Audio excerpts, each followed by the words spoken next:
Hey, what's up, YouTube? This is EV Comics, and welcome to the final video on Yaira. I swear this is the last video I'm going to make on it. You guys have been enjoying it. You guys have been, really giving some good views to the videos, and I appreciate that. I'm not going to say it's the hardest work ever to make these videos, but it certainly is, taking time out of my day to do it. But I don't mind it because I like this discussion. I like being able to have an honest discussion about comics that I'm very into, and not just comics, shows, movies, whatever. But final video on Yaira.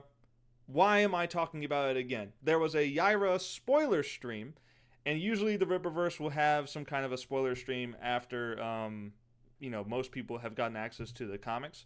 That has been released most recently, and for some strange reason, instead of having it on the Rippaverse channel like they have in the past, for some reason they did it on Eric July's Young Rip of 59 channel, of his show Rip and the Silverback, which is heel versus babyface. As now, if you have been watching my videos for a little while, you know that I'm not the biggest fan of Az. I think he's very loud and obnoxious. I'm just not a fan of how he does his streams and videos. I'm just not into him, man. And I'll go further by saying I think he's just plain wrong about what he was saying about the Ahsoka series. I think he was completely wrong about it. I haven't really been watching a whole lot of Eric July streams because he does everything with this guy now, and it's like I don't want to watch this guy. I don't really like him, but regardless, they did the stream on here, which to me, I don't know why they did it, but they did. And I would have liked to see more of the creatives instead of just Eric and the Saskas. I would have liked to see, the rest of the Rippaverse staff be involved in this like they have in the past. But, oh well. Let's talk about the story. Now, there's several moments that have been brought up, either fans asking about it or Eric kind of guiding the conversation to talk about certain elements of the story. I want to basically go through each of these moments in the stream that I thought stood out to me, some of which I didn't mention in previous videos. And the reason for that is because the book is simply going too fast. You really do have to read this book twice to get everything in it, and maybe even 3 times. The pacing is just astronomically fast, and the character moments don't hit like they should because of it. But without further ado, let's start with point number one that I found from this, and I mentioned in one of my, I think it was my first video on Yaira, that Yaira kind of felt like a Mary Sue. I stopped short of calling her a Mary Sue because she does face consequences. Obviously, the grandmother Carmen of Stefania, which both of them are descendants of Yaira, the grandmother ends up getting killed because of Yaira simply existing on Earth, right?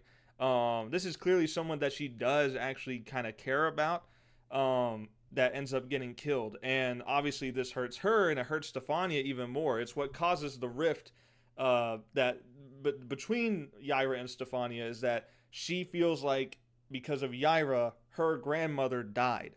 And I like that idea. I like that plot.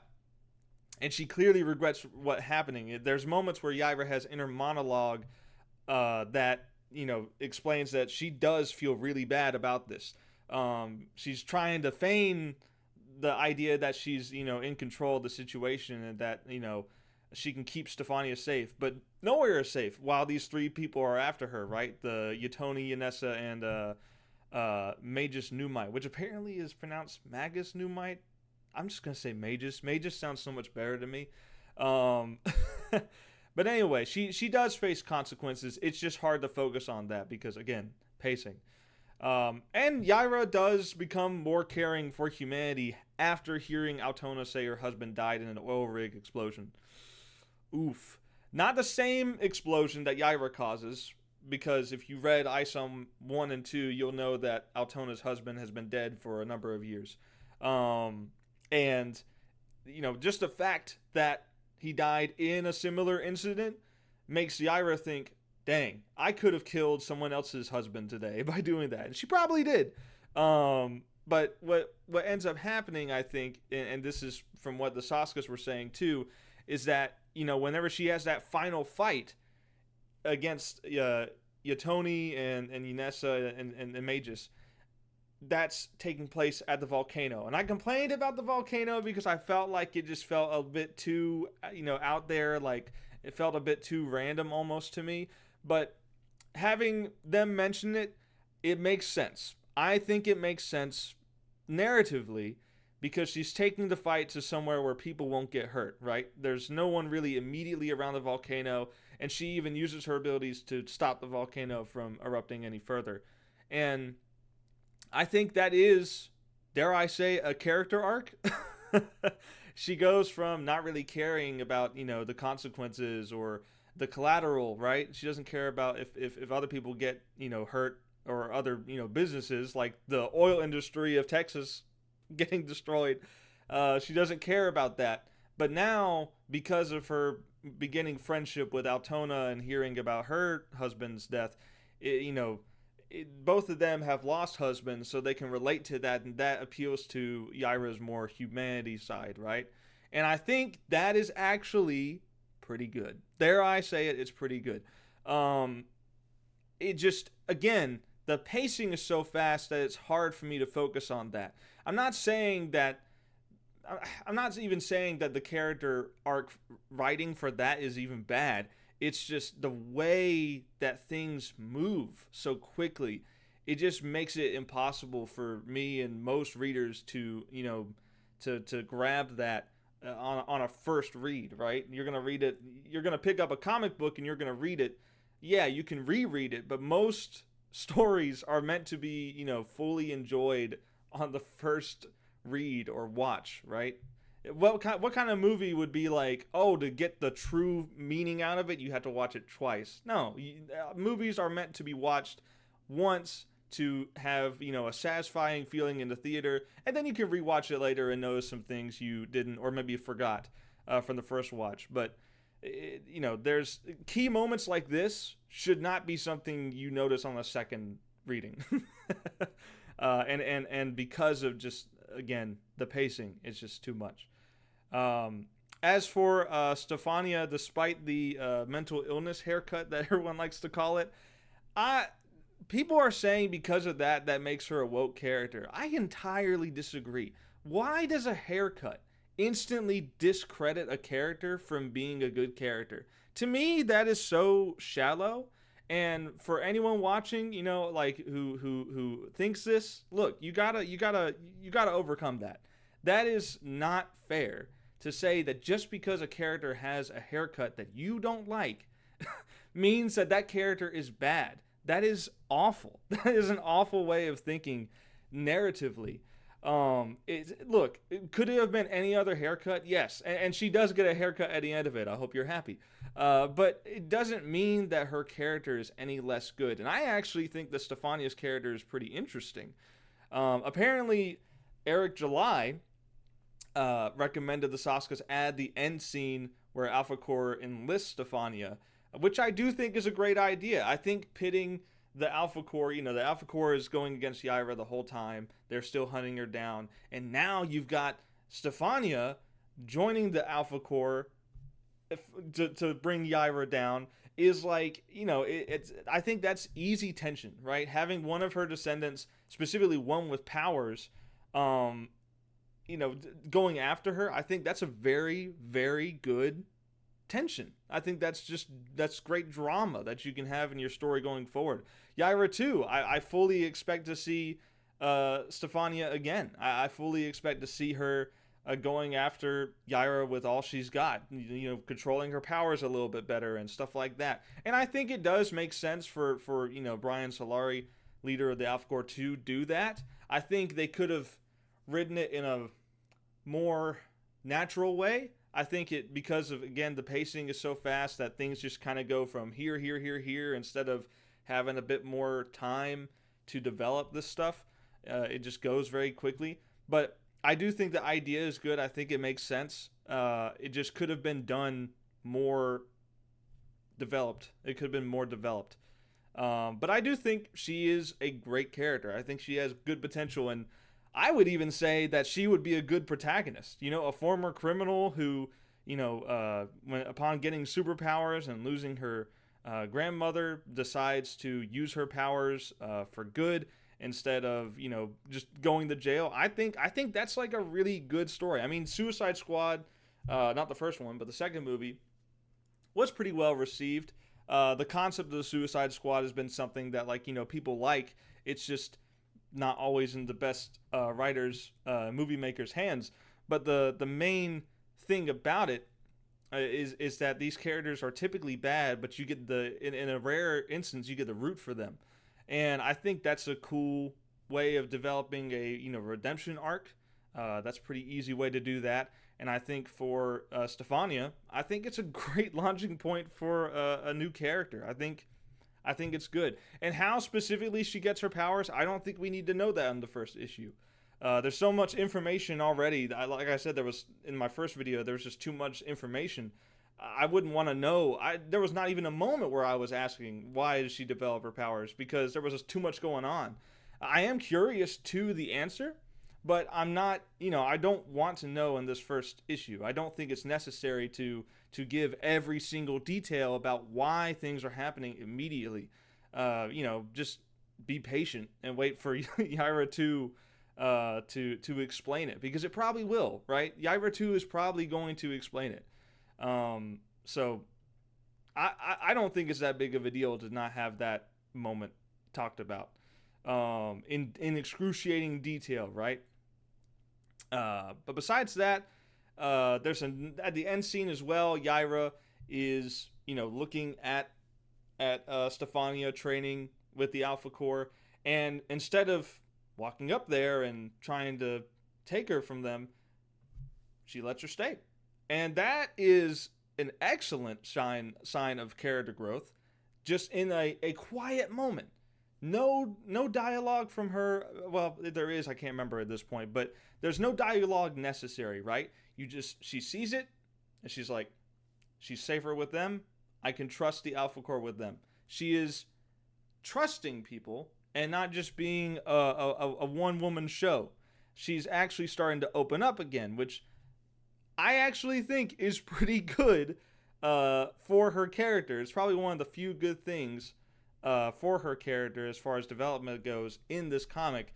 It's something that's very easy to miss, pacing, but it's there, right? It's there, and if this comic was handled a little bit better, if it was taking its time a little bit better, and like I recommended, if it ended on the cliffhanger, if Yaira 1 ended with a cliffhanger of her getting shocked and stabbed through the gut by Magus Numite, and having that be the cliffhanger, and then the rest of it is Yaira 2, then I think we would have had a banger of a comic. I think we actually would have had more time to explore everything to do with her character. I think we would have had a much better comic overall if they just paced it out better.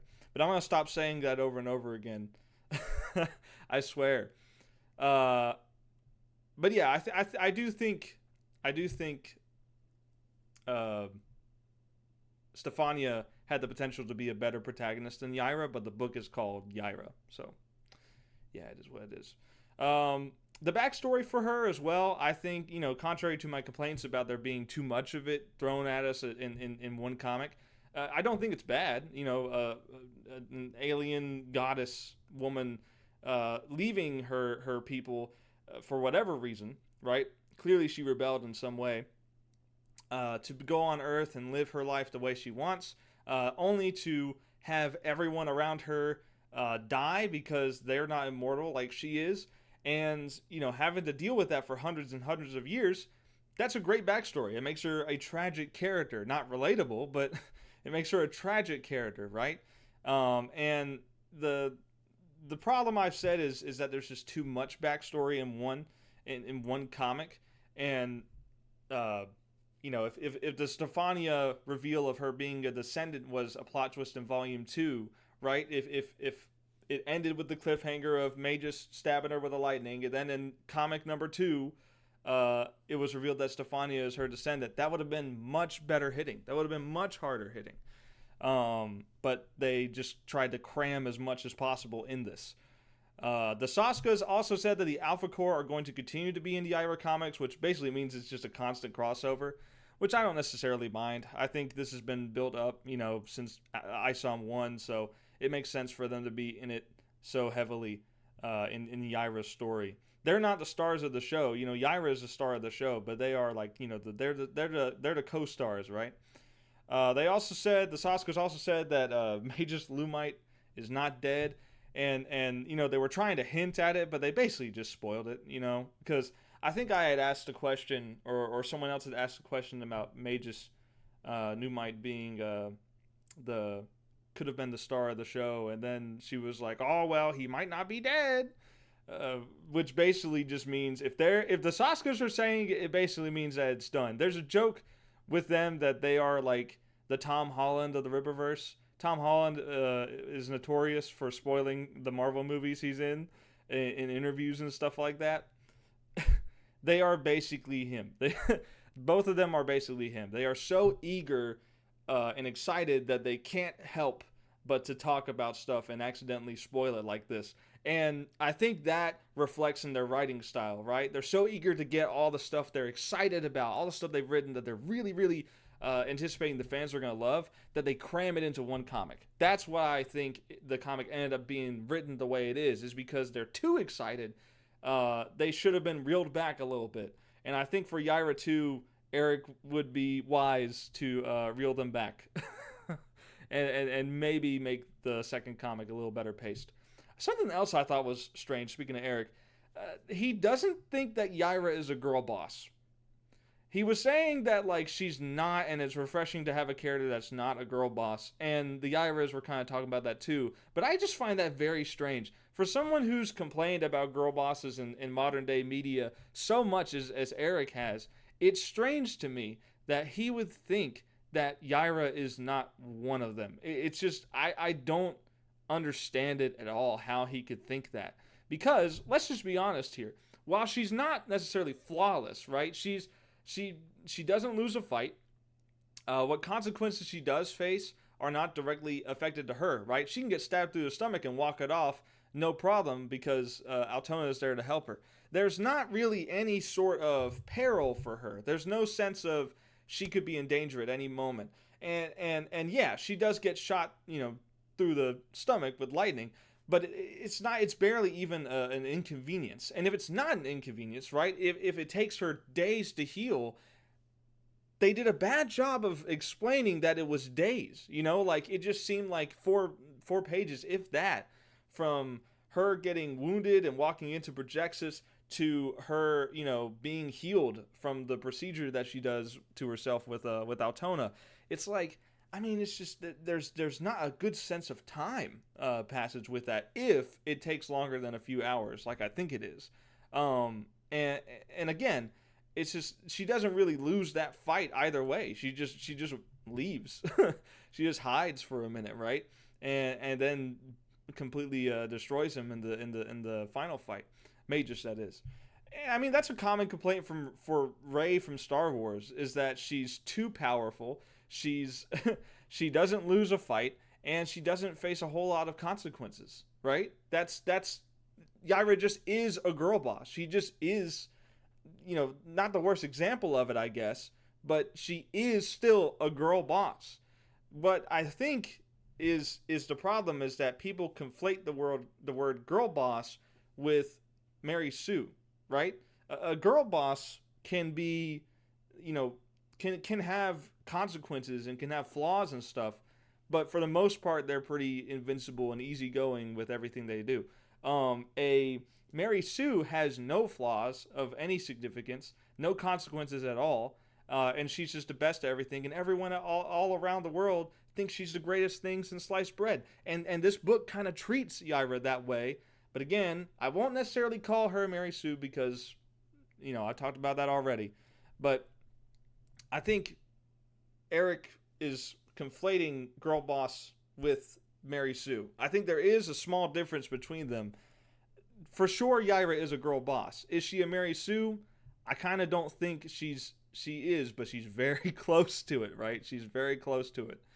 Now we've entered the production notes from Eric and the Saska's mouths themselves. I didn't care about what Az was saying because he wasn't involved with the production of it. He just read it, and I mean, he did have quite a few points to bring up. I mean, he did do his homework, I guess. He did read the book. Clearly, he couldn't stop shouting about how much he read the book. He couldn't stop screaming to the top of his lungs that he read the book. Annoying, but there's a clip of Ethan Van Sciver throwing his headphones down because Baz is so loud. It's so funny. It kills me, man. Anyway, yeah, so the Saskas clearly put research into their characters. They're not just throwing them around willy-nilly, right? The name Magus Numite. Numite is the oldest stone discovered by humans in real life, which invokes a sense of ancient power to his name, right?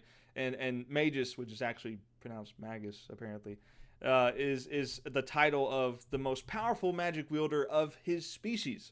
So, I mean, they clearly do, make, some level of character Bibles, right? A combination of a bunch of different notes about the characters so that they know, how this character should act and whatnot. And, there's quite a bit of care put into at least that character, which is the one they gave the example of, basically. There's another thing Eric said. This is where it gets pretty interesting. And this might get a little divisive here. Eric did say that Kanan did the final page teaser art for Yaira number 2. And you can tell it definitely looks a little bit different. But he also said that Kanan guided Deborah to, and I quote, "make this make sense." If that doesn't mean that the book desperately needed redraws, I don't know what it means. And look, Kanan, by some chance you're watching this. This was not your best work, man. The page layout is too busy. The artwork is inconsistent. The scene transitions and locations, and even the time passage is not clear. The action is crowded by word bubbles. Too much speaking. And look, maybe Kanan, maybe you were given an impossible job. Maybe you were brought in at the last, the final hour, and maybe it was so hard to pull together Deborah's art, and time was so short that this is the best you could do. But this is just not your best, man. And you know what? It's not even a problem, right? It's not even a problem that the art needed to be redrawn, that stuff needed to be done. I could give two pea-sized craps about, having to do redraws and stuff. I really don't care. The problem is that before the release of Yaira, and all throughout, the time waiting for it to be available to purchase, Eric was saying that there's no redraws, that there's no delays, that everything is perfectly fine, and that Deborah's doing a great job. And then now that the book is released, now he's saying that Kanan came in, made sense, and confirmed that he basically had to do some redraws and probably delayed it. Because let's just be honest, when you say it's Yaira Winter and you're coming in at the end of March, the literal last week, I think, of winter, that you can't really say that there wasn't a delay or there wasn't redraws. And look, benefit of a doubt. Maybe at the time where people were asking him months before this, if there's any kind of delays or redraws, and he said no, maybe that was true at the time. Maybe that was the case. Maybe they were just going to go with how the book looked, as it was. But then they hired Kanan, and then they decided to do redraws and delays. Either way, still not a big deal. The only problem is that it sounds like Eric is lying. And he could very well be. I don't know. No one really knows. It sounds like it. And I would like for there to be some kind of clarification. At the very best, it's a miscommunication. At the worst, it's dishonesty. And people don't like that. The code of ethics in your book mean nothing if you're lying to people about having to do delays. Just look, if you have to delay a book, no one is going to be upset that you're delaying a book to make it the best it could be.